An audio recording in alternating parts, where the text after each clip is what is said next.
Hi, നമസ്കാരം. ബോധിയുടെ online ക്ലാസ്സിലേക്ക് എല്ലാ വിദ്യാർത്ഥികൾക്കും സ്വാഗതം. ഞാൻ ഷാനു എൻ നാസർ. നിങ്ങളെ പഠിപ്പിക്കുന്ന വിഷയം മാത്തമാറ്റിക്സ്. കഴിഞ്ഞ ക്ലാസ്സിൽ നമ്മൾ അരിത്മെറ്റിക് സീക്വൻസ് സമാന്തര ശ്രേണികൾ എന്ന പാഠഭാഗത്തിലെ ആമുഖമായി കുറച്ച് കാര്യങ്ങൾ പറഞ്ഞു. ആ ചാപ്റ്റർ എന്താണെന്ന് പരിചയപ്പെട്ടു. അതിന്റെ തുടർന്നുള്ള ഭാഗങ്ങളാണ് ഇന്നത്തെ വീഡിയോ. അതുപോലെ തന്നെ നിങ്ങളുടെ ക്ലാസ് ടീച്ചർ നിങ്ങൾ ചെയ്ത വർക്കുകളെ കുറിച്ച് നിങ്ങളോട് പറഞ്ഞിട്ടുണ്ടാകും. നിർബന്ധമായും വർക്കുകൾ യഥാസമയം ചെയ്ത് ക്ലാസ് ടീച്ചറിന് അയക്കുക.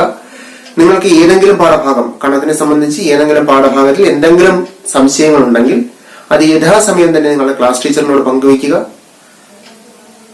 എത്രയും വേഗം നിങ്ങൾക്ക് അതിന്റെ പരിഹാരം കിട്ടുന്നതായിരിക്കും. ഓക്കെ, നമുക്ക് ക്ലാസ്സിലേക്ക് കടക്കാം.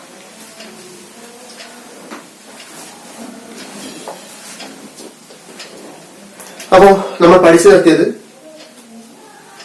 സമചതുരങ്ങളുടെ ചുറ്റളവ്, പെരിമീറ്റർ, പരപ്പളവ്, area, length of the diagonal, sides, ഇവയുടെ സീക്വൻസ് ആണ് നമ്മൾ ലാസ്റ്റ് ക്ലാസ്സിൽ എഴുതി നിർത്തിയത്. ഇനി നമുക്ക് ഇതേ കാര്യം തന്നെ ഒരു റോംബസിന്റെ കാര്യത്തിൽ ഒന്ന് പറഞ്ഞു നോക്കാം. അതായത് നമ്മുടെ ടെക്സ്റ്റ് പേജ് നമ്പർ 8 ഒരു ഫിഗർ ഉണ്ട്.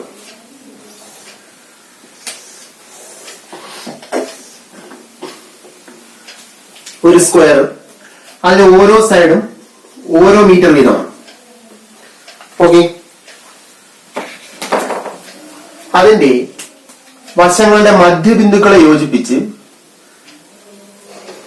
അതിന്റെ ഉള്ളിലായിട്ട് ഒരു ജിയോമെട്രിക് ഷേപ്പ് വരച്ചിരിക്കുന്നു, ഒരു പോളിഗൺ. ഒരു നീല കളറിൽ വരച്ചിരിക്കുന്നു. ചിത്രത്തിൽ ഷെയ്ഡ് ചെയ്ത്, ടെക്സ്റ്റിൽ ഷെയ്ഡ് ചെയ്തിട്ടുണ്ട്. പേജ് നമ്പർ 8 അപ്പൊ ഈ കിട്ടുന്ന രൂപം എന്താ? ഇതൊരു റോംബസ് ആണ്. റോംബസ് അല്ലെങ്കിൽ സമഭുജ സാമാന്ത്രികം. റോംബസ് അഥവാ സമഭുജ സാമാന്ത്രികമാണ് നമുക്ക് ഇവിടെ ഉള്ളത്. ഓക്കെ, ദെൻ നമുക്ക് പറഞ്ഞിരിക്കുന്ന കാര്യം, what is the area of smaller square, അല്ലെങ്കിൽ നമുക്ക് പറയാം സ്ക്വയർ ആണെന്ന് പറയാം. ഈ ചെറിയ സമചതുരത്തിന്റെ ഏരിയ എന്തായിരിക്കും?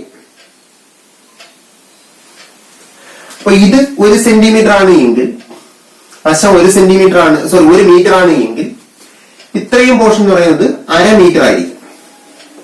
ഇത് മിഡ് പോയിന്റ് ആണ്. അപ്പൊ ഇതും 1/2 മീറ്റർ ആയിരിക്കും. ഞാനിവിടെ ചെറുതായിട്ടൊന്ന് പേര് കൊടുക്കുന്നു, ABC. ഈ ABC എന്നത് ഒരു മട്ട ത്രികോണമാണ്, റൈറ്റ് ആംഗിളിന്റെ ട്രയാംഗിൾ ആണ്. ഓക്കെ, എന്നാൽ മാത്രമല്ല ABC = എന്താ? BC ആണ്. പെർപെൻഡിക്കുലർ സൈഡ്സ്, ലംബവശങ്ങൾ തുല്യമാണ്. അപ്പൊ ഇതെന്തായിരിക്കും? ABC, right angled triangle ABC is an isosceles right angled triangle. എന്താണ്? ഒരു സമപാർശ്വ മട്ടത്രികോണം എന്ന് പറഞ്ഞാൽ എന്താ അർത്ഥം? It's perpendicular sides are equal. അതിന്റെ ലംബവശങ്ങൾ തുല്യമാണ്. ലംബവശങ്ങൾ തുല്യമാകുന്ന മട്ടത്രികോണത്തെയാണ് നമ്മൾ എന്ത് പറയുക?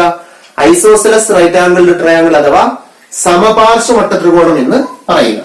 ഓക്കെ, അപ്പോ ഇതിന്റെ കോണുകൾ in isosceles right angle triangle അല്ലെങ്കിൽ ട്രയാംഗിൾ ABC. അപ്പൊ അതിന്റെ ആംഗിൾ എങ്ങനെ വരും? ആംഗിൾസ് ആർ, ത്രികോണ ABCയിൽ കോണുകൾ എങ്ങനെ കിട്ടും? കോണുകൾ എങ്ങനെ കിട്ടും? ആംഗിൾസ് എങ്ങനെ വരും ഇവിടെ? Angles are 45 and 90 degree. കോണുകൾ എന്തായിരിക്കും? 45, 90 വീതമായിരിക്കും. അങ്ങനെയാണെങ്കിൽ ഓപ്പോസിറ്റ് സൈഡ്സിന്റെ റേഷ്യോ നമ്മൾ എങ്ങനെയാ പഠിച്ചത്? Therefore, opposite sides are in the ratio. എതിർവശങ്ങൾ തമ്മിലുള്ള അംശം എന്താകും? എതിർവശങ്ങൾ തമ്മിലുള്ള അംശം എന്താ?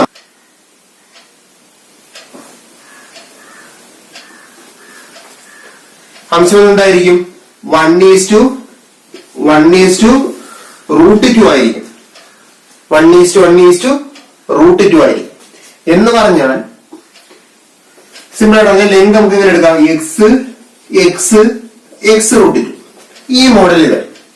ഓക്കെ, അപ്പൊ ഇവിടെ എക്സിന്റെ സ്ഥാനത്താണ് 1/2 മീറ്റർ കിട്ടിയത്. അങ്ങനെയാണെങ്കിൽ ഇത് 1/2 തന്നെയാണ്.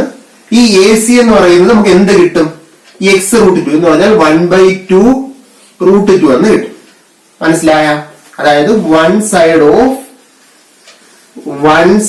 ഓഫ്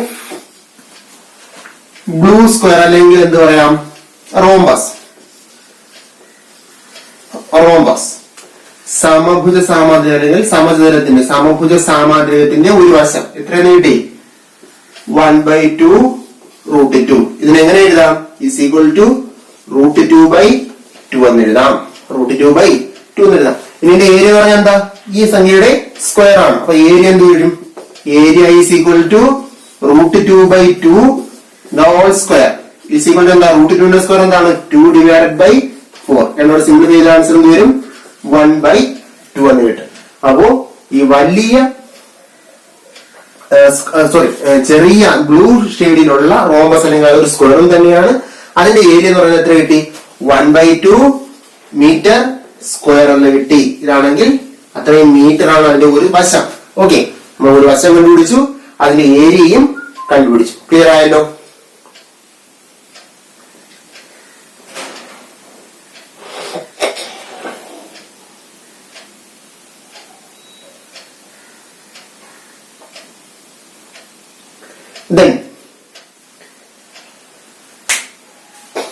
ഫിഗർ ഇങ്ങനെ തുടർന്ന് പോകുന്നു. ഇതേ കാര്യം അടുത്തൊരു ഫിഗർ കൂടി വരുന്നു കരുതുക.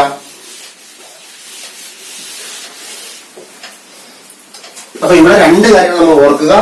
ഒന്ന്, അകത്ത് വന്നതിന്റെ സൈഡ് എങ്ങനെ കിട്ടിയെന്ന് ഓർക്കുക. സൈഡ് എങ്ങനെയാ കിട്ടിയത്? ഇതിനകത്ത് വന്നതിന്റെ സൈഡ് എങ്ങനെ കിട്ടി? 1/2 റൂട്ട് 2 അല്ലെങ്കിൽ എങ്ങനെ എഴുതാം? ഓർ റൂട്ട് 2/2 ഇത്രയും മീറ്റർ ആയിരുന്നു. ദെൻ ഏരിയ എങ്ങനെ കിട്ടി? പരപ്പളം എങ്ങനെ കിട്ടി? ഇതിന്റെ സ്ക്വയർ ആണ്. അപ്പൊ ആൻസർ എന്ത് വരും? Root 2/2 the whole square is equal to 2/4 is equal to 1/2 metre. ഇതാണ് ഫസ്റ്റ് ഫിഗറിലുള്ളത്. അടുത്ത ഫിഗർ സെയിം മെഷർ ആണ്, പക്ഷെ ഞാൻ കുറച്ച് അകത്തോടെ അറിയിക്കണം, ഇത്തിരി വലുതാക്കി അറിയിക്കണേ. ഇത് ഔട്ടർ സ്ക്വയർ ഏറ്റവും പുറമെ ഉള്ളത് 1 മീറ്റർ ആണ് അതിന്റെ വശം. അതിന്റെ ഉള്ളിലായിട്ട് ഇപ്പൊ നമ്മൾ പഠിച്ച റോംബസ് അല്ലെങ്കിൽ അതിനെ സ്ക്വയർ എന്ന് വിശേഷിപ്പിക്കാൻ സമചതുരം എന്ന് പറയാം. ആ സമചതുരം ഓക്കെ. ഇനി ഇതിന്റെ മധ്യബിന്ദുക്കളെ യോജിപ്പിക്കുന്നു. പുതിയൊരു ഫിഗർ വരയ്ക്കണം. ഓക്കെ ആണല്ലോ? എന്തായിരിക്കും ഏറ്റവും ഉള്ളിലായിട്ട് വരച്ചിരിക്കുന്നതിന്റെ ഏരിയ? ഇപ്പൊ ഇതൊന്നാണ്, അതിന്റെ പകുതികൾ അര കിട്ടി. ഈ വശം എത്ര കിട്ടി? 1/2 റൂട്ട് 2 എന്ന് കിട്ടി. ഇനി ഇതിന്റെ വശം എങ്ങനെ കണ്ടുപിടിക്കും, അല്ലെങ്കിൽ അതിന്റെ ഏരിയ എങ്ങനെ വരും? ഓക്കെ, അപ്പൊ ഇവിടെ നമുക്ക് കിട്ടിയത് 1/2 റൂട്ട് 2 അല്ലെങ്കിൽ റൂട്ട് 2/2 ആണ് കിട്ടിയത്. അതിന് എന്ത് ചെയ്യും? ബൈസെക്ട് ചെയ്ത് പോകും, പകുതിയാകും. അപ്പൊ ഇത്രയും ഭാഗം എന്ന് പറഞ്ഞാൽ നമുക്ക് പേര് കൊടുത്താൽ PQ എന്ന് പറയുന്നത് PR ന്റെ പകുതിയാണ്. PQ is equal to half of PR. Okay, is equal to എന്താണ് PR ന്റെ ലെങ്ത്? PR എത്രയാ? PR is equal to PR എത്രയാണ്? റൂട്ട് 2/2 ആണ്. അപ്പൊ അതിന്റെ പകുതി half into root 2/2 is equal to root 2/4 എന്ന് കിട്ടും. ഓക്കെ, ഇത് റൂട്ട് 2/4 എന്ന് കിട്ടി. അങ്ങനെയാണെങ്കിൽ ഇതിന്റെ അളവ് എന്തായിരിക്കും? ട്രയാങ്കിൾ PQS-ല് QS-ന്റെ അളവ് എന്താകും? ട്രയാങ്കിൾ PQS-ല് സൈഡ്സിന്റെ റേഷ്യോ എങ്ങനെയാ? Sides are in the ratio. കോണുകളത്തെ ഒരു ആംഗിൾസ് എത്ര? 45, 45, 90 ഇല്ലേ? അപ്പൊ sides are in the ratio 1:1/√2. അങ്ങനെയാണെങ്കിൽ QS എത്ര കിട്ടും? QS is equal to എങ്ങനെ വരും? Root 2 divided by 4 into root 2. X root 2. ആ X റൂട്ട് 2ന്റെ സ്ഥാനത്താണ് ഇത് വരുന്നത്. Okay, is equal to root 2 into root 2 divided by 4 is equal to 2/4 is equal to 1/2.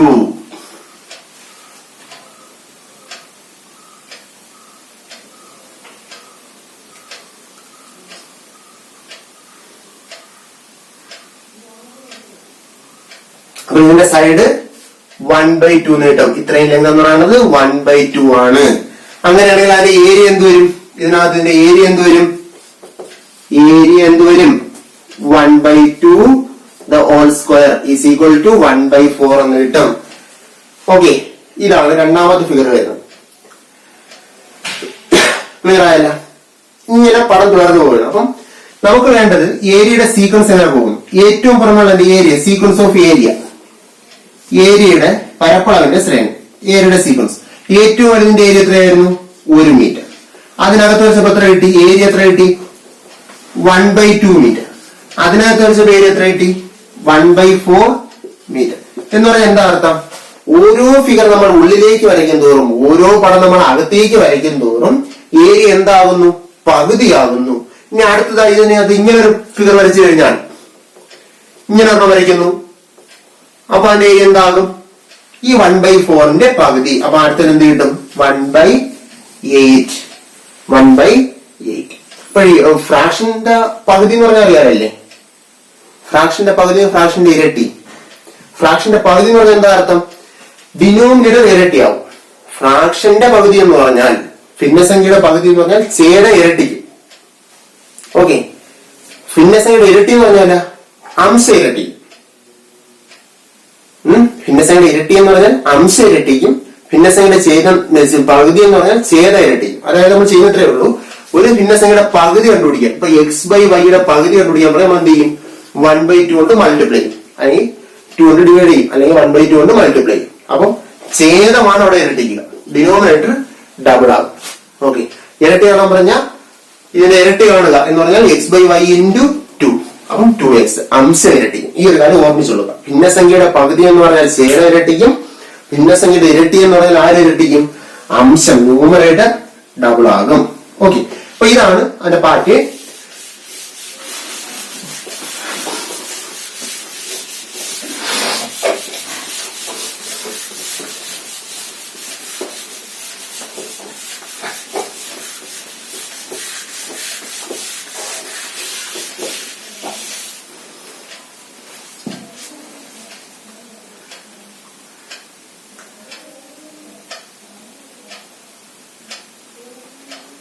Next page number 10, 11. അതിലൊരു 5 questions ഉണ്ട്. നമുക്ക് 5ന്റെയും ആൻസർ ഒന്ന് കണ്ടുപിടിച്ച് നോക്കാം. അതിൽ first question, make the following number sequences from the sequence of equilateral triangle, squares, regular pentagons and so on of regular polygons.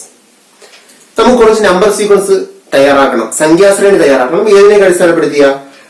സമബഹുഭുജങ്ങളായ സമഭുജ ത്രികോണം, then സമചതുരം, സമപഞ്ചഭുജം, ഇങ്ങനെ പോകുന്ന സമബഹുഭുജങ്ങളെ അടിസ്ഥാനപ്പെടുത്തി കുറച്ച് സീക്വൻസ്. അപ്പൊ നമുക്ക് നമ്പർ ഓഫ് പോളിഗൺസ് കൊടുക്കാം. നമ്പർ ഓഫ് പോളിഗൺ, അല്ലെ നൈം ഓഫ് പോളിഗൺ. നമ്പർ വേണ്ട, name of polygon. Name of polygon ഏതൊക്കെയാ? ഇക്വിലാറ്ററൽ ട്രയാങ്കിൾ, ഇക്വിലാറ്ററൽ ട്രയാങ്കിൾ, സമഭുജ ത്രികോണം,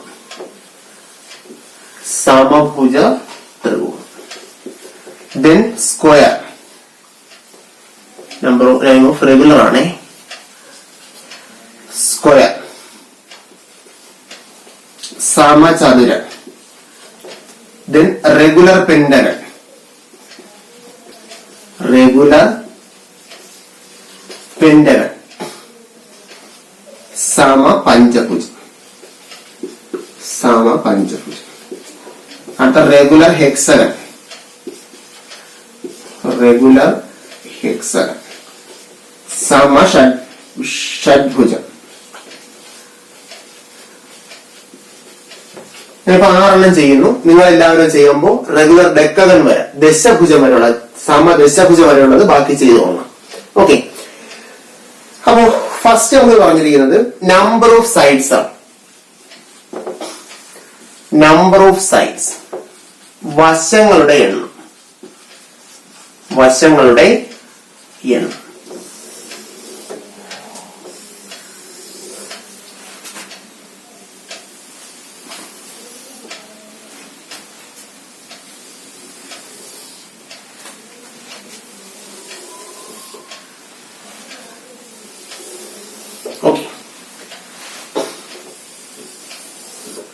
Then sum of inner angle. Sum of inner angle. ആന്തരകോണുകളുടെ തുക. ആന്തരകോണുകളുടെ തുക. Then next, sum of outer angle. Sum of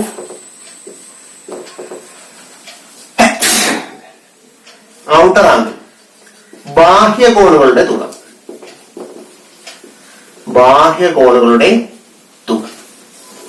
Next, one inner angle. One inner angle. ഒരു ആന്തരകോൺ. ഒരു ആന്തരകോൺ. അടുത്തത് one outer angle.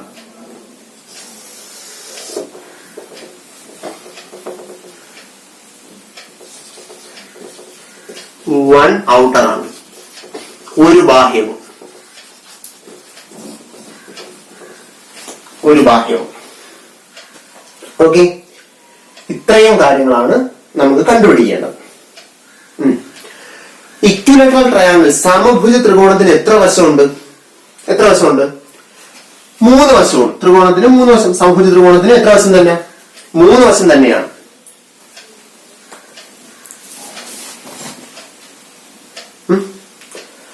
Square, സമചതുരത്തിന് എത്ര വശമുണ്ട്?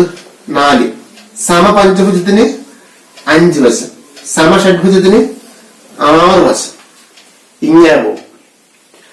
Some of inner angle, ആന്തരകോണുകളുടെ തുക. ത്രികോണത്തിന്റെ കോണിന്റെ തുക എത്രയാ? 180 ആണ്. 180. സ്ക്വയർ ആകുമ്പോൾ എത്ര വരും? 360 അല്ലെ? സമചതുരത്തിന് എത്ര ഉണ്ട്? ആന്തരകോണുകളുടെ തുക എന്ന് വെച്ചാൽ 360 ഡിഗ്രിയാണ്. നോക്കൂ, ഇതാണ് സമചതുരം. ഓരോ കോണും 90 ഡിഗ്രി വീതമാണ്. അപ്പോൾ എന്ത് കിട്ടും?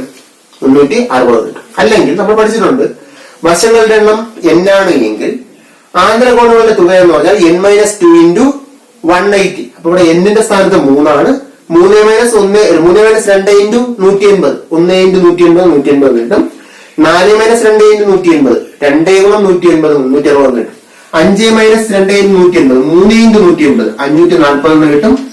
4 × 180 720 കിട്ടും. അടുത്ത ബാഹ്യകോണുകളുടെ തുകയാണ്. ബാഹ്യകോണുകളുടെ തുക എങ്ങനെയാണ് കണ്ടുപിടിക്കുക? ബാഹ്യകോണുകളുടെ തുക എപ്പോഴും സ്ഥിരമായിരിക്കും. ഏത് ബഹുഭുജം എടുത്താലും ബാഹ്യകോണുകളുടെ തുക എത്ര തന്നെയാണ്? 360 തന്നെയാണ്. ഞാൻ ഉദാഹരണത്തിന് ചെറിയ കാര്യം കാണിച്ചു. അപ്പൊ ഇതൊരു സ്ക്വയർ, നിങ്ങൾ പെട്ടെന്ന് മനസ്സിലാക്കും. ഇതൊരു സ്ക്വയർ ആണ്. ഇത് അകത്തുള്ള ഓരോ കോണാണ് ഇന്നർ ആംഗിൾ അല്ലെങ്കിൽ ആന്തരകോണം എന്ന് പറയുക. ഇതിന്റെ വശങ്ങളെ അങ്ങോട്ടും ഇങ്ങോട്ടും നീട്ടുന്നു. അപ്പൊ ഈ കിട്ടുന്ന ഈ ആംഗിൾ വേറെ കണ്ടൊന്ന് മാർക്ക് ചെയ്യാം. ഈ ആംഗിൾ ഞാൻ റെഡ് കൊണ്ട് മാർക്ക് ചെയ്യുന്ന ഈ ആംഗിൾ, ഇത് മാർക്ക് ചെയ്ത് അറിയാൻ വേണ്ടിയാണ്. 90 ഡിഗ്രി ആയിരിക്കും. ഓക്കെ, ഇപ്പൊ ഇങ്ങനെയാണ് വരയ്ക്കാനുള്ളത്. പെട്ടെന്ന് അറിയാൻ വേണ്ടി മാർക്ക് ചെയ്തതാണ്. ഓക്കെ, ഈ വരച്ചിരിക്കുന്ന റെഡ് ഇങ്ക് വെച്ച് ഷെയ്ഡ് ചെയ്തിരിക്കുന്ന ആംഗിൾസ്, ഇതിന്റെ എല്ലാം വില എത്ര? അകത്ത് പറയുന്നത് 90 അല്ല. അപ്പൊ ഇത് 90, ഇത് 90, ഇത് 90, ഇതും 90, 490 360. ഒരു ട്രയാങ്കിൾ എടുത്തു കഴിഞ്ഞാലാ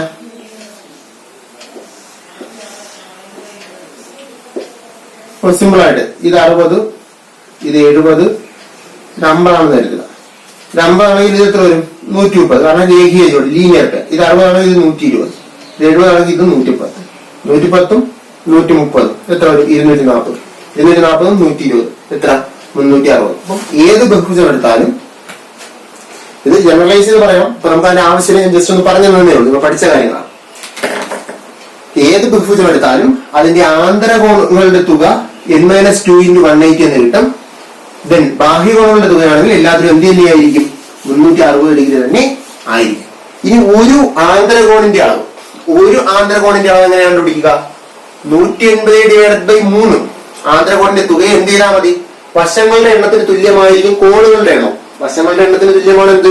കോണുകളുടെ എണ്ണം. Number of sides and number of angles are equal. Number of sides and number of angles are equal. അപ്പൊ ഇവിടെ വശങ്ങളുടെ എണ്ണം 3 ആണ്, കോണുകളുടെ എണ്ണം എത്ര തന്നെ? ആംഗിൾസിന്റെ എണ്ണവും നമ്പർ ഓഫ് ആംഗിൾസ് ഇത്ര തന്നെ 3 തന്നെയാണ്. 180 divided by 3 is equal to എത്ര എന്ന് കിട്ടും? 60 എന്ന് കിട്ടും. സ്ക്വയറിന്റെ ആണെങ്കിലോ 360 divided by 4 is equal to 90 എന്ന് കിട്ടും. So okay. ദെൻ പഞ്ചഭുജം ത്രികോണം പെന്റഗൺ ആണെങ്കിലോ 540 divided by 5 is equal to what? 108 എന്ന് കിട്ടും. 108 ഡിഗ്രി എന്ന് കിട്ടും. 108 ഡിഗ്രി എന്ന് കിട്ടും. Okay. Then next 720 divided by 6 എത്രയെന്ന് വരും? 120 ഡിഗ്രി എന്ന് കിട്ടും. ഇതാണ് ഇങ്ങനെ പോകും ആന്തരകോണങ്ങളുടെ അളവുകളുടെ ഒരു ആന്തരകോണിന്റെ അളവ്. അപ്പൊ ആന്തരകോണിന്റെ അളവുകളുടെ തുകയെ ആന്തരകോണിന്റെ എണ്ണം കൊണ്ട് ഹരിച്ചു കഴിഞ്ഞാൽ എന്ത് കിട്ടും? 1 ഇന്നർ ആംഗിൾ കിട്ടും. Then 1 outer angle. ഔട്ടർ ആംഗിളിന്റെ സമയം എത്ര? 360 ഡിവൈഡഡ് ബൈ 3. ആൻസർ എത്ര? 120. ദെൻ നെക്സ്റ്റ് സ്ക്വയറിന്റെ ആവുമ്പോൾ 360 divided by 4 is equal to 90. Then 360 divided by 5 is equal to 72. Then 360 divided by 6 is equal to 60. ഇങ്ങനെ കിട്ടും. ഇനി ഓർമ്മിക്കേണ്ട ഒരു കാര്യം, ഒരു ആന്തരകോണും ഒരു ബാഹ്യകോണും കൂടെ ചേർന്ന് കഴിഞ്ഞാൽ എത്ര കിട്ടും? 180 ഡിഗ്രി കിട്ടും. ലീനിയർ പെയർ ആയിട്ട് വരും. അതൊരു കാര്യം. രണ്ട് ആന്തരകോണും ഒരു ബാഹ്യകോണും തുല്യമായിട്ട് വരുന്ന ആരിലാണ്? സ്ക്വയറിലാണ് ആന്തരകോണും ബാഹ്യകോണും, റെക്ടാങ്കിൾ, അതിലാണ് ആന്തരകോണും ബാഹ്യകോണും ഓരോന്നും തുല്യമായിട്ട് വരും. ഓക്കെ. ഇതാണ് പട്ടിക. ഇതേ പട്ടിക വെച്ച് ഇതിന്റെ എല്ലാം പൊതുരൂപം ബീജഗണിതം എഴുതാനായിട്ട് നമുക്ക് പഠിക്കാനുണ്ട്. നമുക്ക് ആൾജിബ്ര ഓഫ് സീക്വൻസ് പഠിക്കുന്ന സമയത്ത് പഠിക്കാം. ഓക്കെ.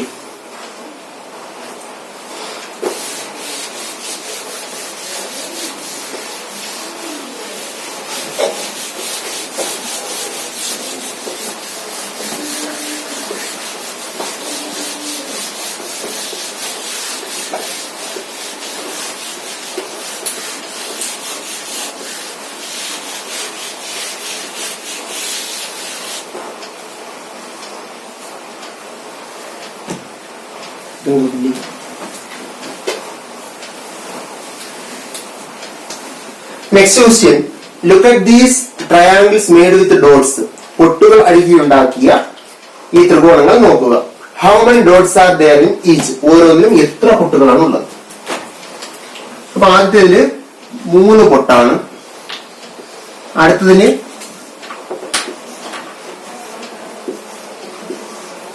ഷേപ്പ് ഇങ്ങനെയാണ്. അടുത്തതിന് ഷേപ്പ്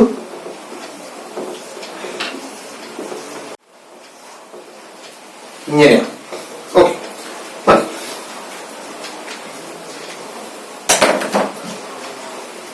അത് ഒന്നാമത്തെ ഫിഗർ, ഇത് രണ്ടാമത്തെ ഫിഗർ, ഇത് മൂന്നാമത്തെ ഫിഗർ. ഓക്കെ. അപ്പൊ നമുക്ക് ആദ്യം അറിയേണ്ടത് ഓരോന്നിലും എത്ര പൊട്ടുണ്ട്. ഒന്നാമത്തെ ത്രികോണത്തിലുള്ള പൊട്ടുകളുടെ എണ്ണം. Number of dots in figure 1 അല്ലെങ്കിൽ ട്രയാങ്കിൾ 1 എത്രയാ? 3. ഒന്നാമത്തെ ത്രികോണത്തിലുള്ള പൊട്ടുകളുടെ എണ്ണം 3. Number of dots in figure 2 രണ്ടാമത്തെ ചിത്രത്തിലുള്ള ത്രികോണങ്ങളിൽ പൊട്ടുകളുടെ എണ്ണം എത്ര? നോക്കൂ, 3, 6. Number of dots in figure 3 മൂന്നാമത്തേനാണെങ്കിൽ എത്ര? 6, 4, 10. ഓക്കെ. ഇത് ടെക്സ്റ്റ് പേജ് നമ്പർ 10ലാണ്. ഓക്കെ. ക്വസ്റ്റ്യൻസ് ഉണ്ടോ? അപ്പൊ 3, 6, 10 ഇങ്ങനെ പോകുന്നു. Compute the number of dots needed to make the next 3 triangles. Figure ഇതേപോലെ തുടങ്ങി ഫിഗർ 4ഉം ഫിഗർ 5ഉം ഉണ്ടെങ്കിൽ എത്ര വരും? നാലാമത്തെ എത്ര വരും? അഞ്ചാമത്തെ എത്ര വരും? ഇവിടെ എത്ര കൂടി നോക്കിയാൽ മതി. ഇവിടെ എത്ര കൂടിയത്? 3 കൂടി. ഇവിടെ എത്ര കൂടി? 4 കൂടി അല്ലേ? ഇവിടെ ഔട്ടർ മോസ്റ്റ് 2 ആയിരുന്നു, ഇവിടെ അത് 3 ആയി, ഇവിടെ അത് 4 ആയി. അടുത്ത എത്ര ആവും? 5 ആകും. എന്ന് പറഞ്ഞാൽ 5 എണ്ണം കൂടും എന്നല്ലേ അർത്ഥം. 10ഉം 5ഉം കൂടെ ചേർന്നാൽ എത്ര ഡോട്ട് ആവും? 15 ഡോട്ട് ആകും. Number of dots in figure 5 അഞ്ചാമതൊരെണ്ണം കൂടെ വരച്ചു കഴിഞ്ഞാൽ എത്ര കൂടും? ഇവിടെ 6 എണ്ണം കൂടും. ഓക്കെ. അപ്പൊ 6 എണ്ണം കൂടി കഴിഞ്ഞാൽ 15 6 21 എന്ന് കിട്ടും. അപ്പൊ സീക്വൻസ് 3 6 10 15 21 ഇങ്ങനെ കിട്ടും. ഓക്കെ ആണല്ലോ.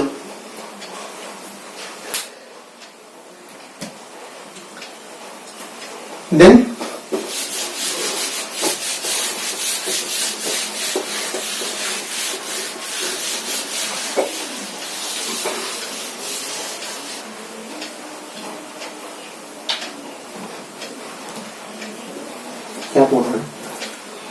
next, write down the sequence of natural numbers leaving remainder 1 on division by 3. 3 കൊണ്ട് ഹരിക്കുമ്പോൾ ശിഷ്ടം 1 കിട്ടുന്ന എണ്ണൽ സംഖ്യകളുടെ ശ്രേണി എഴുതുക. 3 കൊണ്ട് ഹരിക്കുമ്പോൾ ശിഷ്ടം 1 കിട്ടുന്ന ആദ്യത്തെ എണ്ണൽ സംഖ്യ ഏതായിരിക്കും? 1 തന്നെയായിരിക്കും. 1. നെക്സ്റ്റ് അതിനോട് 3 കൂട്ടിയാൽ മതി. അപ്പൊ 4. അടുത്തത് 4 3 7. അടുത്തത് 7 3 10. ഇങ്ങനെ പോകും. Okay. And the sequence of natural numbers leaving remainder 2 on division by 3. 3 കൊണ്ട് ഹരിക്കുമ്പോൾ ശിഷ്ടം 2 കിട്ടുന്ന എണ്ണൽ സംഖ്യകളുടെ ശ്രേണി എന്ത് വരും? ആദ്യത്തേത് 2 ആയിരിക്കും. അടുത്ത 3 2 5. അടുത്ത 5 3 8. 8 3 11. ഇങ്ങനെ പോകും. ഓക്കെ, അത് നോക്കിയാൽ മതി. 5 1 3 3 ശിഷ്ടം 2. 8 2 3 6 ശിഷ്ടം 2. 11 3 9 ശിഷ്ടം 2. 0 3 0 ശിഷ്ടം ഇവിടെ 2 വരില്ലേ? അപ്പൊ ഇതാണ് ആ 2 ക്വസ്റ്റ്യന്റെ ആൻസർ. ലളിതമായിട്ട് നമുക്ക് ചെയ്യാവുന്ന ക്വസ്റ്റ്യൻസ് ആണ്. Then write down the sequence of natural numbers ending in 1 or 6 and describe it in 2 other ways. 1 6 അവസാനിക്കുന്ന എണ്ണൽ സംഖ്യകളുടെ ശ്രേണി എഴുതുക. 1 6 അവസാനിക്കുന്ന എണ്ണൽ സംഖ്യകളുടെ ശ്രേണി. അപ്പൊ 1 അവസാനിക്കുന്ന എണ്ണൽ സംഖ്യകളുടെ ശ്രേണി എന്ന് പറയുമ്പോൾ എന്താ?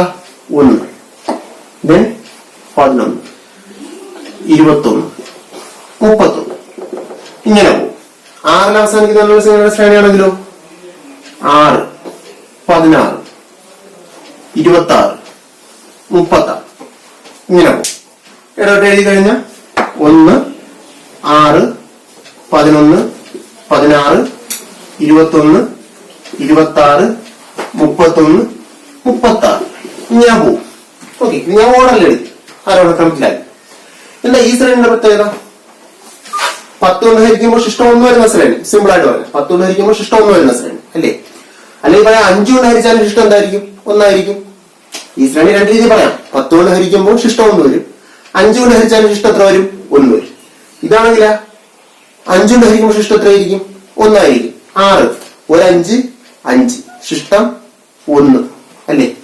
ഇവിടെ അത് കണക്കില്ല. ക്ലബ് ചെയ്ത് എഴുതി നമുക്ക് എങ്ങനെ പറയാൻ പറ്റും? 1 6 11 10. അപ്പൊ ഇവിടെ പറഞ്ഞ നിയമം ഇവിടെ ബാധകമല്ല, പക്ഷെ ഇവിടെ പറഞ്ഞ ഇവിടെ ബാധകം. 5 കൊണ്ട് ഹരിക്കുമ്പോൾ ശിഷ്ടം എന്ത് വരുന്നു? 1 വരുന്നു. Sequence of natural numbers which leave remainder 1 on division by 5. Sequence of natural numbers which leave remainder 1 on division by 5. Okay, ഇതാണ് ഇതിനകത്തുള്ള ഫസ്റ്റ് പോയിന്റ്. അടുത്ത നമുക്ക് എന്ത് പറയാൻ പറ്റും? ഇതിൽ പറയാൻ തിരിച്ചു നമ്മൾ പറയാം. എങ്ങനെ പറയാം? 5ന്റെ ഗുണത്തോടുകൂടി 1 കൂട്ടിയത്. 1 is added to multiple of 5. 5ന്റെ ഗുണത്തോടുകൂടി 1 കൂട്ടിയത്. ശരിയല്ലേ? 5ന്റെ ഗുണത്തോടുകൂടി 1 കൂട്ടി. ഇങ്ങനെ പറഞ്ഞൂടെ? 4 is subtracted from multiple of 5 എന്ന് പറഞ്ഞൂടെ? 5ന്റെ ഗുണത്തിൽ നിന്ന് എത്ര കുറച്ചത്? 4 കുറച്ചത്. 1 5 5. 4 കുറച്ച 1. 2 5 10. അതിൽ 4 കുറച്ച 6. അപ്പൊ ഇതിനെ ഇങ്ങനെയൊക്കെ പറയാൻ പറ്റും. ഒന്നാമത്തെ കാര്യം എന്ന് പറയുന്നത് ഈ 2 കാര്യം ഓർമ്മിക്കുക. Sequence of natural numbers which leave reminder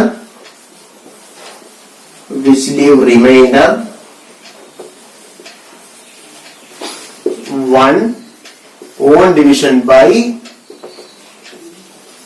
5. 5 കൊണ്ട് ഹരിക്കുമ്പോൾ ശിഷ്ടം 1 കിട്ടുന്ന ശ്രേണി. അല്ലെങ്കിൽ 4 is subtracted from consecutive multiples of 5. 5ന്റെ തുടർച്ചയായ ഗുണങ്ങളിൽ നിന്ന് 4 കുറയ്ക്കുമ്പോൾ എഴുതാൻ കഴിയുന്ന ശ്രേണി. ഓക്കെ, ഇത് രണ്ടാണ് അതിന്റെ ആൻസർ. അതിൽ അടുത്ത ക്വസ്റ്റ്യൻ, 5ാമതായിട്ട് പറഞ്ഞിരിക്കുന്ന question, A tank contains 1000 liters of water. ഒരു ടാങ്കില് 1000 ലിറ്റർ വെള്ളമുണ്ട്. ഒരു ടാങ്കില് 1000 ലിറ്റർ വെള്ളമുണ്ട്. Then it flows out at the rate of 5 liters per second. 5 litre per second എന്ന രീതിയിലാണ് അത് പുറത്തേക്ക് ഒഴുകുന്നത്. അപ്പോ സ്റ്റാർട്ടിങ്ങിൽ ടാങ്കിൽ എത്ര ഉണ്ട്? 1000 ലിറ്റർ വെള്ളമുണ്ട്. ഫസ്റ്റ് സെക്കൻഡ് കഴിയുമ്പോൾ എത്ര ലിറ്റർ വെള്ളം പുറത്തേക്ക് ഒഴുകും? 5 ലിറ്റർ വെള്ളം പുറത്തേക്ക് ഒഴുകും. അപ്പം 1000-ൽ നിന്ന് എത്ര കുറയും? 5 കുറയും. എത്ര ലിറ്റർ വരും? 995 ലിറ്റർ ബാക്കിയാണ്. ക്ലിയർ ആയ? അത് രണ്ടാമത്തെ സെക്കൻഡ്. അപ്പോഴും എത്ര ലിറ്റർ കുറഞ്ഞു? 5 ലിറ്റർ. എത്ര വരും? 990 ലിറ്റർ ആണ്. തേർഡ് സെക്കൻഡ്, മൂന്നാമത്തെ സെക്കൻഡ്, അവിടെ എത്ര ലിറ്റർ കുറയും? 5 ലിറ്റർ കുറയും. അപ്പൊ എത്ര വരും? 985 ലിറ്റർ വെള്ളം പിന്നെ ടാങ്കിൽ കാണും. നാലാമത്തെ സെക്കൻഡ്, അവിടെ എത്ര കുറയും? 5 ലിറ്റർ, 980 ലിറ്റർ. ക്വസ്റ്റ്യൻ എന്തായിരുന്നു? How much water is there in the tank after each second? Write their numbers in C. ഓരോ സെക്കൻഡ് കഴിയും തോറും എത്ര ലിറ്റർ വെള്ളമാണ് ടാങ്കിൽ ഉണ്ടാകുക അതിന്റെ ശ്രേണി എഴുതുക. സോ സ്റ്റാർട്ടിങ്ങിൽ 1000 ആയിരുന്നു, പിന്നെ ഓരോ സെക്കൻഡ് കഴിയുന്നതോറും 5 ലിറ്റർ കുറഞ്ഞു വരും. ഓക്കെ, ഇങ്ങനെ. അപ്പൊ നമ്മളിവിടെ കുറെ ശ്രേണികൾ കണ്ടു. ശരിയാണല്ലോ? റോംബസിന്റെ ഏരിയ തൊട്ട് തുടങ്ങി ടാങ്കിലെ കണക്ക് വരെ എത്തിയപ്പോ ഏകദേശം നമ്മൾ 6 പ്രോബ്ലം ചെയ്തു. 6 പ്രോബ്ലം എന്ന് പറയാൻ പറ്റില്ല, മറ്റേ പോളിഗൺസിന്റെ റെഗുലർ പോളിഗൺസിന്റെ കുറെ കാര്യങ്ങൾ നമ്മൾ പറഞ്ഞു. അപ്പൊ ഇത്രയും ക്വസ്റ്റ്യൻസ് നമ്മൾ ചെയ്തപ്പോ നമ്മൾ ഈ കണ്ടുപിടിച്ച ശ്രേണികളെല്ലാം തുടർന്നുകൊണ്ടേയിരിക്കും. അപ്പൊ ഞാൻ ദശഭുജം വരെ നിങ്ങളടുത്ത് ചെയ്യാൻ പറഞ്ഞു പോളിഗന്റെ കാര്യത്തിൽ. പക്ഷെ അവിടെ തീരുന്നുണ്ടാ 11 വശമുണ്ട്, 12 വശമുണ്ട്, ഇങ്ങനെ വശങ്ങൾ കൂടി പോകുന്നു. അപ്പൊ ഈ ശ്രേണി തുടർന്നുകൊണ്ടേയിരിക്കും. ഇങ്ങനെ തുടർന്നുകൊണ്ടിരിക്കുമ്പോൾ ഗണിതശാസ്ത്രത്തിൽ നമുക്ക് എന്ത് വേണം? പൊതുവായി പറഞ്ഞു നിർത്തണം, അല്ലേ? പൊതുവായിട്ട് ഈ കാര്യങ്ങൾ ഇങ്ങനെയാണ് എന്ന് കണക്കുകൾ പഠിക്കും. അതാണ് നമ്മൾ എന്താ പറയുക? ഇക്വേഷൻസ് എന്ന് പറയുന്നത്. അപ്പൊ അങ്ങനെ പൊതുവായിട്ട് പഠിക്കുന്ന കാര്യമാണ് നമുക്ക് ഈ ചാപ്റ്ററിൽ ഇനി പഠിക്കേണ്ടത്. അതായത് ഒരു സമാന്തര ശ്രേണിയുടെ ബീജഗണിത രൂപം, സമാന്തര ശ്രേണിയുടെ ഒരു ശ്രേണിയുടെ ബീജഗണിത രൂപം അഥവാ അതിന്റെ ആൾജിബ്ര, പൊതുരൂപം, ജനറൽ ഫോം എങ്ങനെയാണ് എന്ന കാര്യമാണ്. അപ്പൊ അതും കൂടെ പഠിച്ച് ഇന്നത്തെ ക്ലാസ് നമുക്ക് നിർത്താം. ഓക്കെ,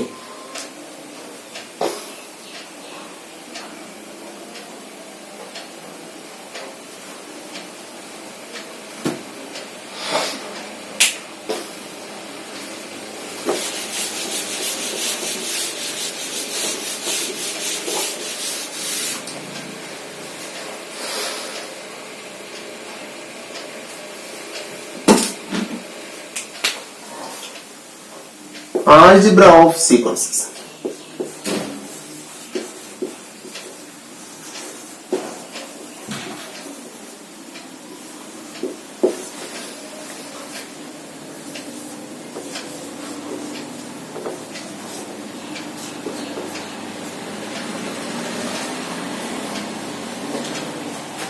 ശ്രേണികളുടെ ബീജഗണിതം.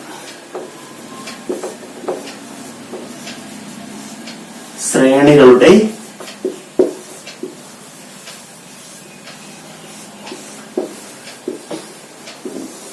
ബീജഗണിതം.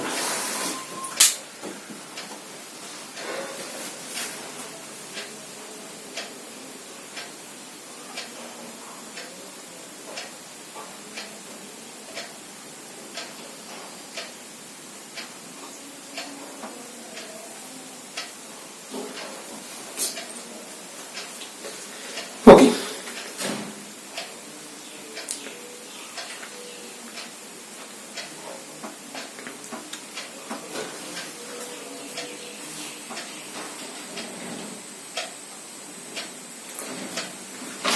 അപ്പൊ നമ്മൾ ഫസ്റ്റ് തുടങ്ങിയത് എന്താ? ഒരു സ്ക്വയറിന്റെ സൈഡ്സ് ഇൻക്രീസ് ചെയ്ത് പോയി, അല്ലെ? സൈഡ്സ്, വശങ്ങൾ എങ്ങനെ നമ്മൾ എടുത്തു? വശങ്ങൾ 1 സെന്റിമീറ്റർ, 2 സെന്റിമീറ്റർ, 3 സെന്റിമീറ്റർ, 3 മീറ്റർ, ഏതായാലും മതി, കുഴപ്പമില്ല. സെന്റിമീറ്റർ മീറ്റർ വേരിയേഷൻ നിങ്ങൾ നോക്കണ്ട, അളവ് നോക്കിയാൽ മതി. ഓക്കെ, 4 സെന്റിമീറ്റർ ഇങ്ങനെ എടുത്തു. അവിടെ നമുക്ക് ഏരിയ എങ്ങനെയാ കിട്ടിയത്? ഏരിയ 1ന്റെ സ്ക്വയർ ആയിരുന്നു 1 എന്ന് കിട്ടി. രണ്ടാമത് 2ന്റെ സ്ക്വയർ 4 എന്ന് കിട്ടി. സെന്റിമീറ്റർ സ്ക്വയർ, സെന്റിമീറ്റർ സ്ക്വയർ, 3ന്റെ സ്ക്വയർ 9 കിട്ടി, അത്രയും സെന്റിമീറ്റർ സ്ക്വയർ 16 സെന്റിമീറ്റർ സ്ക്വയർ ഇങ്ങനെയാണ്. ഓക്കെ, ദെൻ പെരിമീറ്റർ എങ്ങനെ കിട്ടിയത്? പെരിമീറ്റർ ഈസ് ഈക്വൽ ടു എങ്ങനെ വന്നു? 4 സൈഡാണ്. അപ്പം 1 into 4 4 centimetre, 2 into 4 8 centimetre, 3 into 4 12 centimetre, 4 into 4 16 centimetre ഇങ്ങനെ കിട്ടുന്നു. ഓക്കെ ആണല്ലോ. ഈ ഒരു സീക്വൻസ് ആണ് നമ്മൾ ആദ്യം പഠിച്ചത്. Then സൈഡിന്റെ square. സൈഡിന്റെ അളവ് നമ്മൾ n എടുത്തു കഴിഞ്ഞാൽ ഒരു സൈഡ് n അല്ലെങ്കിൽ നമുക്ക് x എന്ന് എടുക്കാം. x ആണെങ്കിൽ അതിന്റെ ഏരിയ എന്തായിരിക്കും? എക്സ് സ്ക്വയർ ആണ്. സ്ക്വയറിന്റെ ഒരു സൈഡ് എക്സ് ആണെങ്കിൽ ഏരിയ എക്സ് സ്ക്വയർ. പെരിമീറ്റർ ആണെങ്കിലോ 4x. ഒരു സൈഡ് n ആണെങ്കിൽ ഏരിയ n സ്ക്വയർ. പെരിമീറ്റർ എന്തായിരിക്കും? 4n. ഓക്കെ, ഇനി നോക്കൂ, n നമ്മൾ 1 കൊടുക്കുമ്പോൾ നമ്മൾ എപ്പോഴും ശ്രേണികളുടെ ബീജഗണിതം അല്ലെങ്കിൽ പൊതുരൂപം എഴുതുമ്പോൾ അടിസ്ഥാനപരമായിട്ട് മനസ്സിലാക്കേണ്ട കുറച്ച് കാര്യങ്ങളുണ്ട്. അതിൽ ഒന്നാമത്തെ കാര്യമാണ്, നമ്മൾ പൊതുരൂപം എഴുതുമ്പോൾ എന്നിന് 1 വില കൊടുത്താൽ കിട്ടേണ്ടത് അതിന്റെ ആദ്യ സ്ഥാനമാണ് കിട്ടേണ്ടത്. ആ സീക്വൻസിന്റെ ആദ്യ സ്ഥാനം, ഫസ്റ്റ് പൊസിഷൻ കിട്ടണം. ഓക്കെ ആണല്ലോ. എന്നിന് 1 വില എടുക്കുമ്പോൾ ഫസ്റ്റ് പൊസിഷൻ നമുക്ക് കിട്ടണം. അപ്പൊ ഞാനിവിടെ n 1 വില കൊടുത്തു, അല്ലെങ്കിൽ x 1 വില കൊടുത്തു. എന്താണ് കിട്ടുക? 1 സ്ക്വയർ. ആൻസർ എന്ത് തന്നെ? 1 തന്നെ. ആദ്യം എടുത്തതിന്റെ ഏരിയയാണ് കിട്ടിയത്. ഇന്ന് ഞാൻ 3 വില കൊടുത്തു, ഇപ്പൊ 3 സ്ക്വയർ. മൂന്നാമതാണ് കിട്ടിയത്. അപ്പം ആ കൊടുക്കുന്നതിന്റെയും പൊസിഷനും തുല്യമാണ്. അപ്പൊ ഇങ്ങനെ സീക്വൻസ് എഴുതിയപ്പോ ഈ സീക്വൻസിനകത്ത് കുറെ സംഖ്യകൾ വന്നു അല്ലെ? സീക്വൻസ് ഓഫ് സൈഡ്സ് 1 2 3 4 എക്സെട്ര എന്ന് പറഞ്ഞു. വശങ്ങളുടെ ശ്രേണി 1 2 3 4 ഇങ്ങനെ പോകുന്നു. അപ്പൊ ഇതിനകത്ത് 1 2 3 4 ഇത് കുറെ സംഖ്യയാണ്. ഇങ്ങനെ ഓരോന്നിനും സംഖ്യയുണ്ട്. അപ്പൊ സീക്വൻസിനകത്ത് വരുന്ന സംഖ്യകൾ നമ്മൾ സംഖ്യ എന്ന് പറയൂല, പകരം നമ്മൾ പറയും പദങ്ങൾ എന്ന് പറയും. പദങ്ങൾ. ഇംഗ്ലീഷിലാണെങ്കിൽ പറയും ടേംസ് എന്ന് പറയും. ഓക്കെ, അപ്പം ടേംസ് എന്ന് പറഞ്ഞാൽ അതിനകത്ത് 2 കാര്യം വരാം. ഒന്നുകിൽ സംഖ്യകൾ വരാം, അല്ലെങ്കിൽ എന്ത് വരാം? വേരിയബിൾസ് വരാം. അത് ചേർന്ന് എന്ത് വരും? Which forms A sequence. ഒരു ശ്രേണി രൂപീകരിക്കുന്ന സംഖ്യകളോ അല്ലെങ്കിൽ ചരങ്ങളോ ആണെന്ത്? പദങ്ങൾ അല്ലെങ്കിൽ ടേംസ് എന്ന് പറയുന്നത്. Terms R numbers or variables which form A sequence. Clear ആയ? അപ്പൊ ഇതാണ് ടേം എന്ന് പറയുന്നത്. എല്ലാ കൂട്ടുകാരും അത് മനസ്സിലാക്കിയിരിക്കുക. ടേം അല്ലെങ്കിൽ പദങ്ങൾ എന്ന് പറഞ്ഞാൽ ഒരു സംഖ്യാശ്രേണി എഴുതുമ്പോൾ അതിനകത്ത് വരുന്ന സംഖ്യകൾ അല്ലെങ്കിൽ അതിനകത്ത് വരുന്ന ചരങ്ങൾ, വേരിയബിൾസ്. ഓക്കെ,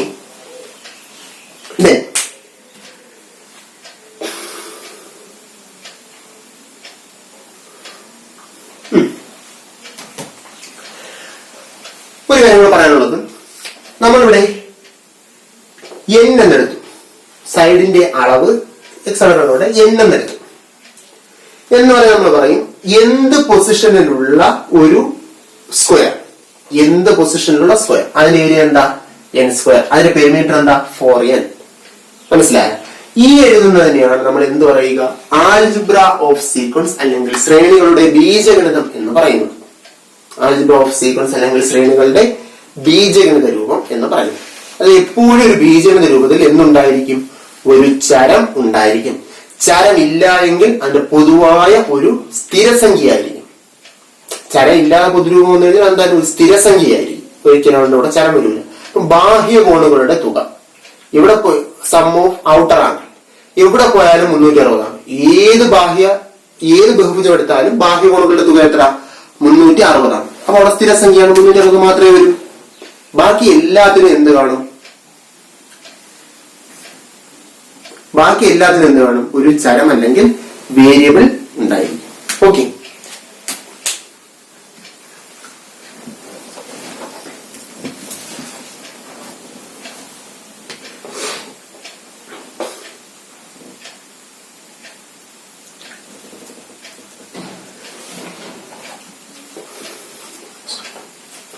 ഇനി നമുക്ക് അതിനകത്തുള്ള ക്വസ്റ്റ്യൻസ് ചെയ്ത് നോക്കാം.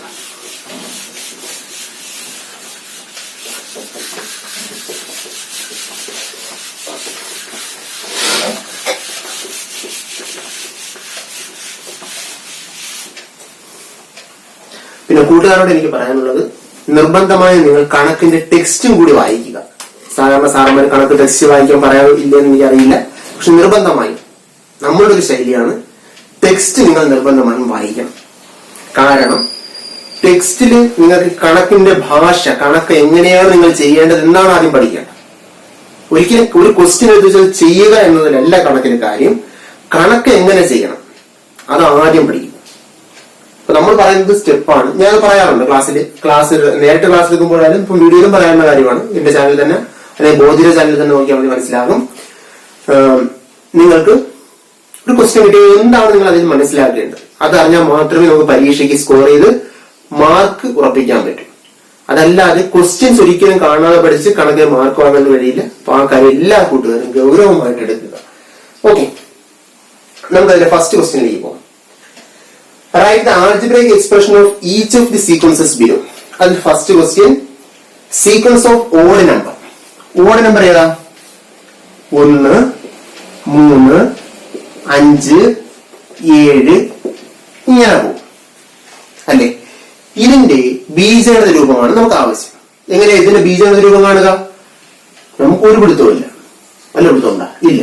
അപ്പൊ 1, 3, 5, 7, 9 എന്ന് പറയുന്നത് ഒറ്റ സംഖ്യയാണ്. ഇതിന്റെ കുറെ പ്രത്യേകത നമുക്ക് പറയാൻ പറ്റും. എങ്ങനെയൊക്കെ പറയാൻ പറ്റും? 2ന്റെ ഗുണിതം എടുത്തു കഴിഞ്ഞാൽ അതിൽ നിന്ന് എത്ര കുറച്ചാൽ മതി? ഓരോന്ന് കുറച്ച് പോയാൽ പോരെ. 1 × 2 -1 ആര്? 1 അല്ലേ? അപ്പൊ 2ന്റെ ആദ്യ ഗുണിതത്തിൽ നിന്ന് എത്ര കുറച്ചു? 1 കുറച്ചു. അപ്പൊ ഇതാണ് ആദ്യം കിട്ടിയ സംഖ്യ. രണ്ടാമത്തെ സംഖ്യ ആണെങ്കില 2 × 2 - 1 is equal to 4 - 3 is equal to 3. 3 × 2 - is equal to 6 - സമം 5. ദെൻ 4 × 2 -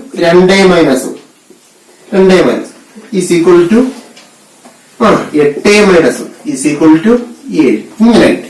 അപ്പൊ ഇതിൽ നിന്ന് നമുക്ക് എങ്ങനെയാണ് ഇപ്പൊ സീക്വൻസ് നമ്മളൊന്ന് സ്പ്ലിറ്റ് ചെയ്തിട്ട് എങ്ങനെയാണ് ബീജം എഴുതാൻ പറ്റില്ല. എല്ലാ സ്ഥലത്തും പൊതുവായിട്ട് ആരുണ്ട്? 2 ഉണ്ട്, -1 ഉണ്ട്. അപ്പൊ നമ്മൾ ബീജം എഴുതിയാലും ഈ 2ഉം -1 അവിടെ ഉണ്ടാകും. ഓക്കെ, ഇനി ഇവിടെ 1, ഇവിടെ 2, ഇവിടെ 3, ഇവിടെ 4, അടുത്ത 5, അടുത്ത 6, അടുത്ത 7, ഇതല്ലേ മാറി മാറി വരും. അങ്ങനെ പോയിപ്പോ ഏത് സംഖ്യ വരെ പോകാം? നമ്മൾ അവസാനം എടുക്കുന്ന എല്ലാം നമ്മൾ നേരത്തെ പറഞ്ഞു n ആണ്, എന്ത് പൊസിഷൻ ആണ്. അപ്പൊ ഏതുവരെ പോകാം? n വരെ പോകാം. അപ്പൊ ഈ 1, 2, 3, 4 തുടങ്ങി ഏതുവരെ എത്തുന്നു? n വരെ എത്തുന്നു. അപ്പൊ നമ്മൾ n എന്ന് കൊടുക്കും. 2n - 1. ഇതിന് 1 വരെ കൊടുത്താ 2 × 1 - 1 ആദ്യത്തെ സംഖ്യ, 2 × 2 - 1 രണ്ടാമത്തെ സംഖ്യ, 2 × 3 - 1 മൂന്നാമത്തെ സംഖ്യ, ഇങ്ങനെ വരും. ക്ലിയർ ആയ? അപ്പൊ ഇതാണ് ആൾജിബ്ര എന്ന് പറയുക പൊതുരൂപം. 2n - 1 ഇതാണ് ഓഡ് നമ്പേഴ്സിന്റെ ജനറൽ ഫോം. 2n - 1 കിട്ടുന്നത് ക്ലിയർ ആയല്ലോ. Then sequence of natural numbers which leave remainder 1 on division by 3. നമ്മൾ നേരത്തെ സീക്വൻസ് എഴുതി. ഇങ്ങനെ സീക്വൻസ് എഴുതുക. 1, then 4, 7, 10 etc. ഇങ്ങനെ പോകും. ഇത് നമ്മൾ നേരത്തെ പറഞ്ഞൂടെ? 3 എന്ന് പറഞ്ഞാൽ എന്താ? 1 എന്ന് പറഞ്ഞാൽ എന്താ? 3ന്റെ കൂടെ അല്ലെങ്കിൽ 3ന്റെ മൾട്ടിപ്പിളിൽ നിന്നും എത്ര കുറയ്ക്കുന്നു? 2 കുറയ്ക്കുന്നു. ഈസ് ഈക്വൽ ടു 3 - 2 സമം 1. അപ്പം ചോദിക്കും, 0 × 3 + 1 ചെയ്ത് കഴിഞ്ഞാൽ ആൻസർ കിട്ടൂലെന്നായിരിക്കും. 0 നമ്മൾ എന്തായിട്ട് വരും എനിക്കറിയില്ല. സംഖ്യയുടെ ഗുണനം അല്ലെങ്കിൽ മൾട്ടിപ്ലിക്കേഷൻ ടേബിൾ പറയാൻ പറ്റും. നമ്മൾ 0, 3, 0 എന്നല്ലേ പറയുന്നത്? 1 തൊട്ടല്ലേ സ്റ്റാർട്ട് ചെയ്യുന്നത്.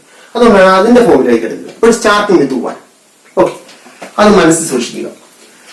ദെൻ 2 × 3 - 2 6 - 2 എത്ര കിട്ടും? 4. 3 × 3 - 2 9 സമം 7. ഇങ്ങനെ പോകും. ഇത് ചിലർ ഇക്വേഷൻ വെച്ച് പറയും. നമുക്കിപ്പോ ഇക്വേഷൻ എത്തിയിട്ടില്ല. നമ്മൾ ഇക്വേഷൻ എങ്ങനെ ഫോം ചെയ്യാനുള്ള കാര്യമാണ് പഠിക്കുന്നത്. ഓക്കെ, അപ്പൊ 1, 2, 3, 4 ഇങ്ങനെ പോയി ഏതുവരെ പോകുന്നു? n വരെ പോകുന്നു. ഇവിടെ പൊതുവായിട്ട് ആരുണ്ട്? 3, ഒരു -2 പൊതുവാണ്. 1, 2, 3 n വരെ പോകാം. അപ്പൊ 3n - 2 ഇതാണ് ഇതിന്റെ ബീജഗണിതം. 3n - 2.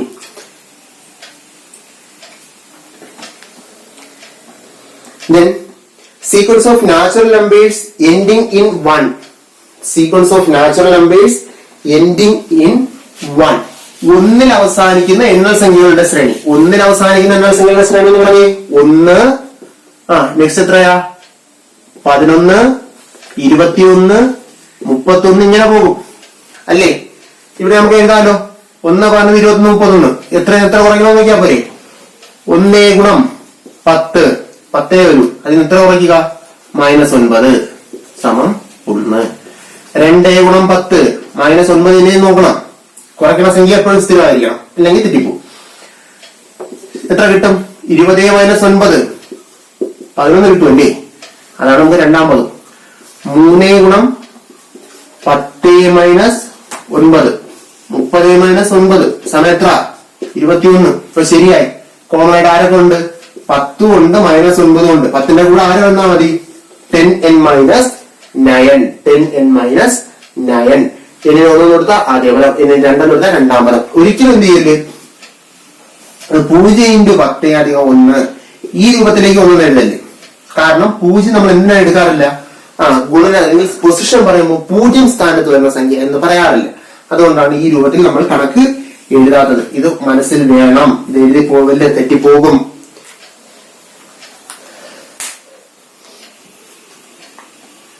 ആ പാർട്ടിലെ അവസാനത്തെ ക്വസ്റ്റ്യൻ ആണ് sequence of natural numbers ending in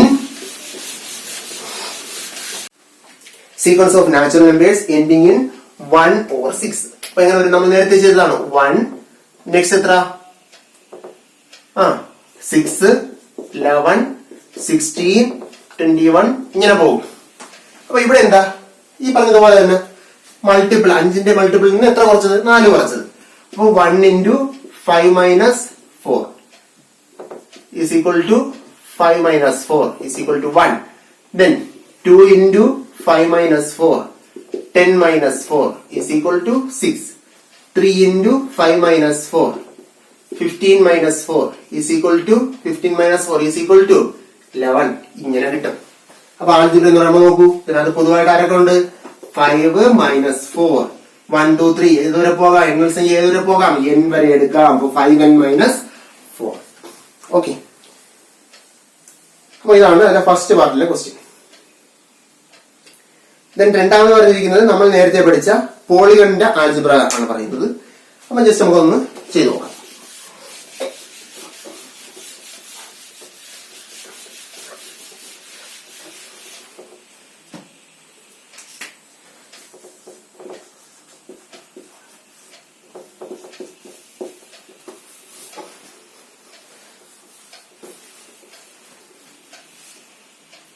okay.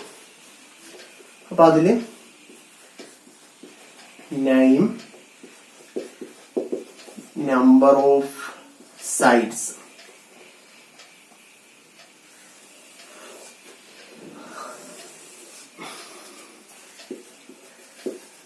sum of inner ആണ്. കഴിഞ്ഞ നിങ്ങൾ ചെയ്ത പട്ടികയാണ്.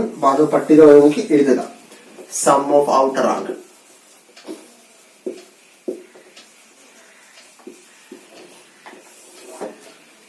One inner angle.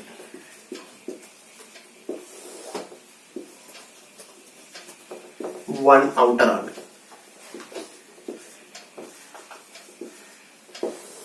Okay. ആദ്യത്തേത് ഇക്വിലാറ്ററൽ ട്രയാങ്കിൾ. രണ്ടാമത്തത് square.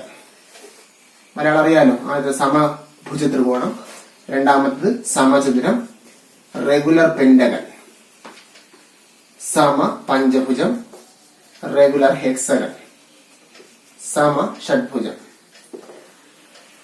Number of sides equilateral triangle 3, square 4, regular pentagon 5, regular hexagon 6. അപ്പൊ ഇത് ഒന്നാമത്തെ പൊസിഷനിൽ അപ്പൊ എത്ര എണ്ണം വന്നു? 3. രണ്ടാമത്തെ പൊസിഷനിൽ വന്നപ്പോ എത്ര എണ്ണം വന്നു? 4. മൂന്നാമത്തെ പൊസിഷനിൽ വന്നപ്പോ എത്ര എണ്ണം വന്നു? 5. നാലാമത്തെ പൊസിഷനിൽ വന്നപ്പോ എത്ര എണ്ണം വന്നു? 6. അഞ്ചാമത്തെ പൊസിഷൻ ആണെങ്കിൽ 7. ആറാമത്തെ ആണെങ്കിൽ 8. അല്ലേ? രണ്ടെണ്ണം വീതം കൂടി വരും. അപ്പൊ എന്ത് പൊസിഷൻ? ഇവിടെ ലാസ്റ്റ് എഴുതുന്നത് എന്ത് പൊസിഷനാണ് എഴുതുക? എന്നാം സ്ഥാനം. അവിടെയാണെങ്കിൽ എത്ര വശം വരാം? n+2 sides. ഒന്നാമത് 3 വശം, രണ്ടാമത് 4 വശം, മൂന്നാമത് 5 വശം. ഓരോ സ്ഥാനം വരുന്നതിനേക്കാൾ എത്ര എണ്ണം കൂടുന്നു? 2 എണ്ണം കൂടുന്നതാണ് വശങ്ങളുടെ എണ്ണം. അപ്പൊ എന്നാം സ്ഥാനത്താണെങ്കിൽ n+2. Then sum of inner angle ഇതെത്ര വരും? 180. ഇതെത്ര വരും? 360. ഇതെത്ര വരും? 540. ഇതെത്ര വരും? 720. എന്ന് പറഞ്ഞാൽ first position 180, second position 360, third position 540, fourth position 720. First position 180, 1 into 180, second position 360, 2 into 180, third position 540, 3 into 180, fourth position 720, 4 into 180. നമുക്കിനി വേണ്ടത് എന്ത് പൊസിഷൻ? അപ്പൊ n into 180, n into 180. Answer എന്ത് വരും?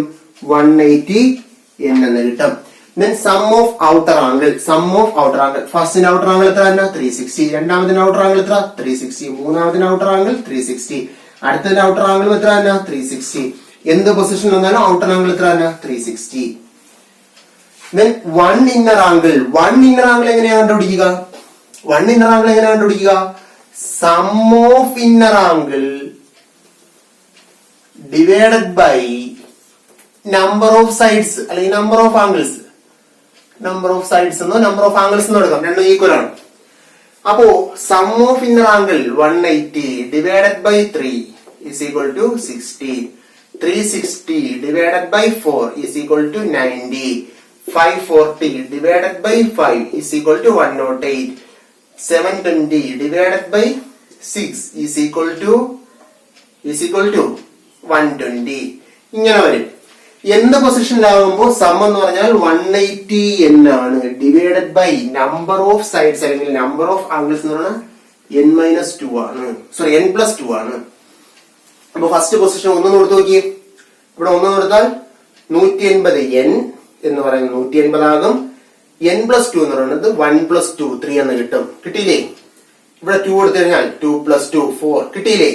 അപ്പൊ ഇങ്ങനെയാണ് നോക്കേണ്ടത്. ഇവിടെ n 1 എന്ന് കൊടുത്താൽ ഫസ്റ്റ് പൊസിഷൻ കിട്ടണം, n 2 എന്ന് കൊടുത്താൽ സെക്കൻഡ് പൊസിഷൻ കിട്ടണം, n 3 എന്ന് കൊടുത്താൽ third position, third regular polygon ഏതാണോ അതിന്റെ മെഷർ എല്ലാം കിട്ടണം. ഓക്കെ ആണല്ലോ? Then one outer angle. One outer angle എന്ന് പറയുമ്പോൾ സം ഓഫ് ഔട്ടർ ആംഗിൾ ബാഹ്യകോണുകളുടെ തുക divided by number of outer angles. Number of outer angles ബാഹ്യകോണുകളുടെ എണ്ണവും ആന്തരകോണുകളുടെ എണ്ണവും എല്ലാം എന്തിനു തുല്യമാണ്? നമ്പർ ഓഫ് സൈഡ്സിന് ഈക്വൽ ആണ്. നമ്പർ ഓഫ് സൈഡ്സിന് ഈക്വൽ ആയതുകൊണ്ട് ഇവിടെ നമുക്ക് ചെയ്യാൻ പറ്റും 360 ഡിവൈഡഡ് ബൈ 3. ആൻസർ എത്ര? 120. Then 360 okay divided by 4. Answer എത്ര? 90. 360 ഡിവൈഡഡ് ബൈ 5. ആൻസർ എത്ര? 72 72. 360 divided by 6. 360 divided by 6. Answer എത്ര? 60. ഇങ്ങനെ പോകും. അപ്പൊ ഔട്ടർ ആംഗിൾസിന്റെ സം എപ്പോ എവിടെയായാലും എത്ര തന്നെ? 360 തന്നെയാണ്. എന്ത് പൊസിഷൻ ആയാലും, ഫസ്റ്റ് പൊസിഷൻ ആയാലും, ഏത് പൊസിഷനിൽ വന്നാലും, എത്ര വശങ്ങൾ വന്നാലും സം എത്രയാ? 360 ഡിവൈഡഡ് ബൈ. ഇനിയാണ് നമ്മൾ ശ്രദ്ധിക്കേണ്ടത് number of outer angle. Number of outer angle എന്ന് പറയുന്നത് എത്രയാണ്? പൊസിഷന്റെ ഇവിടെ 2 കൂട്ടുന്നതാണ്. 360 ഡിവൈഡഡ് ബൈ n+2. ഇതാണ് ഇതിന്റെ ആൾജിബ്ര. ഈ പട്ടിക തെറ്റിപ്പോകരുത്, ഇത് പഠിക്കുക, നമുക്ക് ആവശ്യങ്ങൾ വരും. ഓക്കെ, അതിൽ ലാസ്റ്റ് ക്വസ്റ്റ്യൻ ആണ്.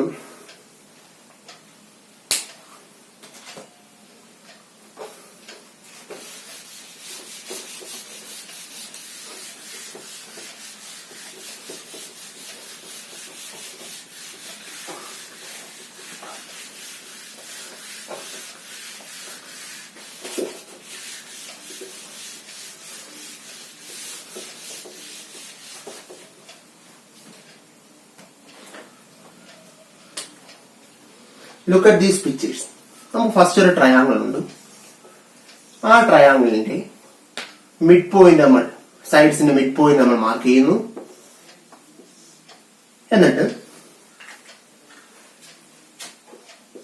ഈ വൈറ്റ് ഷെയ്ഡ് കാണുന്നത്, ഷെയ്ഡ് ചെയ്യാത്ത ഭാഗത്തെ കട്ട് ചെയ്ത് മാറ്റുന്നു.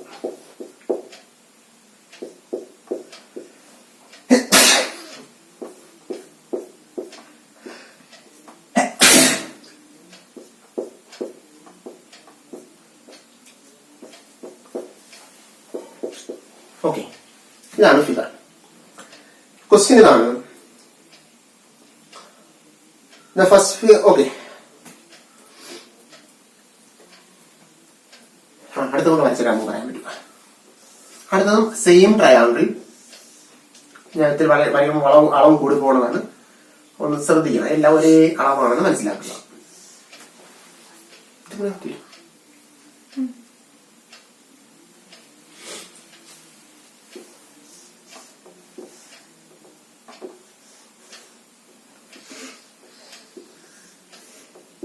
ഓക്കെ, ഇതെല്ലാം ഒരേ വലുപ്പമാണ്.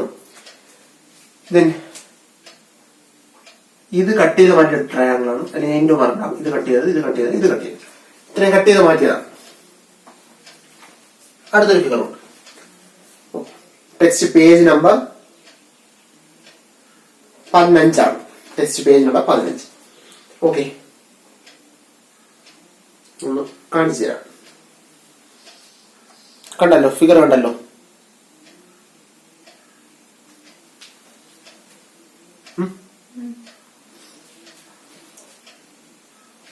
Then, how many red triangles are there in each picture? അപ്പൊ നോക്കൂ, ആദ്യത്തേതിൽ 3 റെഡ് ട്രയാങ്കിൾ ആണുള്ളത്. Figure 1 number of red triangle എത്ര? നമ്പർ ഓഫ് റെഡ് ട്രയാങ്കിൾ ചുവന്ന ത്രികോണങ്ങൾ എത്രയാണ്? 3. ഫിഗർ 2 ആകുമ്പോഴോ ഇതിനെ തന്നെ 3 ആക്കി മാറ്റി. ഇവിടെയും 3 ആയി, ഇവിടെയും 3 ആയി. അപ്പൊ എത്ര? 3, 6, 9 എണ്ണം. അടുത്തതാകുമ്പോഴും ഈ ഒരു പാർട്ടിന് വീണ്ടും 3 ആകും. അടുത്ത ഫിഗർ ആകുമ്പോ ഈ ഒരു പാർട്ടിനെ വീണ്ടും 3 ആകും. അപ്പൊ അവിടെ 3, ഇവിടെ 3, 6, ഇവിടെ 3, 9, ഇവിടെ 3, 12, ഇത് 3, 15, ഇവിടെ 3, 18, ഇവിടെ 21, ഇവിടെ ആകുമ്പോ 24, ഇവിടെ ആകുമ്പോ 27. ഫിഗർ 3 വരച്ചു കഴിഞ്ഞാൽ എത്ര കിട്ടും? 27 എന്ന് കിട്ടും. ഇതാണ് നമ്പർ ഓഫ് റെഡ് ട്രയാങ്കിൾസ്. ഈ വലിയ ട്രയാങ്കിൾ, അൺകട്ടഡ് ട്രയാങ്കിളിന്റെ ഏരിയ 1 മീറ്റർ ആണെങ്കിൽ ഓരോ സ്മോൾ റെഡ് ട്രയാങ്കിളിന്റെ ഏരിയ കണ്ടുപിടിക്കുക. Area figure 1 red triangle area എത്രയായിരിക്കും? ഇത് മൊത്തം 1 മീറ്റർ ആണ് വലുതിന്റെ ഏരിയ. അൺകട്ട് ട്രയാങ്കിൾ ഏരിയ, മുറിക്കാത്ത ത്രികോണത്തിന്റെ പരപ്പളവ് 1 മീറ്റർ സ്ക്വയർ ആണ്. അപ്പൊ അതിനെ 4 പാർട്ടാക്കി. അപ്പൊ ഫിഗർ 1 ഒരു റെഡ് ട്രയാങ്കിളിന്റെ ഏരിയ എത്രയായിരിക്കും? 1/4 ആയി. ഇതിൽ 1/4 ആയി. ദെൻ ഈ 1/4 പാർട്ടിനെ പിന്നെ എത്രയാക്കി? ഈ 1/4 പാർട്ടിനെ ഇവിടെ എത്രയാക്കി? 4 ആക്കി. ഫിഗർ 2 ആകുമ്പോ 1/4നെ വീണ്ടും എന്ത് ചെയ്യുന്നു? 4 ആയിട്ട് ഡിവൈഡ് ചെയ്തു. ഇൻറ്റു 1/4 അല്ലേ? 1/4നെ 4 പാർട്ടായി. 1/4 ഇൻറ്റു 1/4 പാർട്ട് ഡിവൈഡഡ് ബൈ 4. അപ്പൊ ഈസ് ഈക്വൽ ടു 1/16. അടുത്തതിലാകുമ്പോഴും ഈ 1/16 ഇൻറ്റു എന്ത്? 1/4. 1/64. ഇതായിരിക്കും ഏരിയ ഓഫ് റെഡ് ട്രയാങ്കിൾ എന്ന് പറയുന്നത്. ചുവന്ന ത്രികോണത്തിന്റെ പരപ്പളവ് 1/4, 1/16, 1/64 ഇങ്ങനെ പോകും. Next, what is the total area of red triangles in each picture? Total area of red triangles, ഓരോന്നിലുള്ള റെഡ് ട്രയാങ്കിളിന്റെ മൊത്തത്തിലുള്ള ആകെ പരപ്പളവ് എന്ത് ചെയ്താൽ മതി? നമ്പർ ഇൻറ്റു ഒന്നിന്റെ ഏരിയ. 3/4. ആൻസർ എങ്ങനെ കിട്ടും? 3 into 1/4 is equal to 3/4. Okay, അടുത്തത് 9 into 1/16 is equal to 9/16. Next 27 into 1/64 is equal to 27/60. ഇങ്ങനെ. നാലാമത്തെ ക്വസ്റ്റ്യൻ ആണ്, write the algebraic expression of these 3 sequence. അപ്പൊ ഫസ്റ്റ് 3, 9, 27 ഇതെല്ലാം എന്താണ്? 3ന്റെ വർഗങ്ങളാണ്. അപ്പൊ ഇതിന്റെ എന്ത് ഫോം പൊസിഷൻ പറയുന്നത്? എന്ത് ഫോം പൊസിഷൻ വരുന്നത്? ജനറൽ ഫോം എന്ന് പറയുന്നത് പൊതുരൂപം എന്താ? ആൾജിബ്ര. ആൾജിബ്ര എന്താ? 3, 3 സ്ക്വയർ, 3 ക്യൂബ്. അപ്പൊ 3 റേസ് ടു n. ഇവിടെ ആണെങ്കിലോ 1/4. ദെൻ അതിന്റെ സ്ക്വയർ അല്ലേ? 1/4 into 1/4. 1/4 4n 1/4n. ഇവിടെയാണെങ്കിലോ 3n into 1/4n. ഇവിടെ algebra ശ്രദ്ധിച്ചോളേ. 3n into 1/4n is equal to എന്ത് വരും? 3n divided by 4n.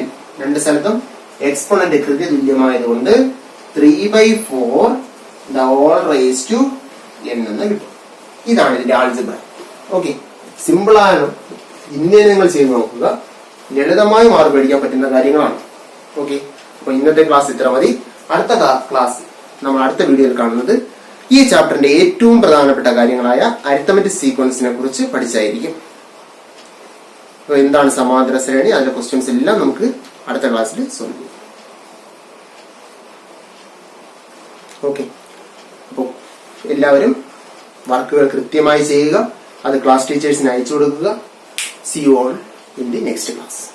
Thank you.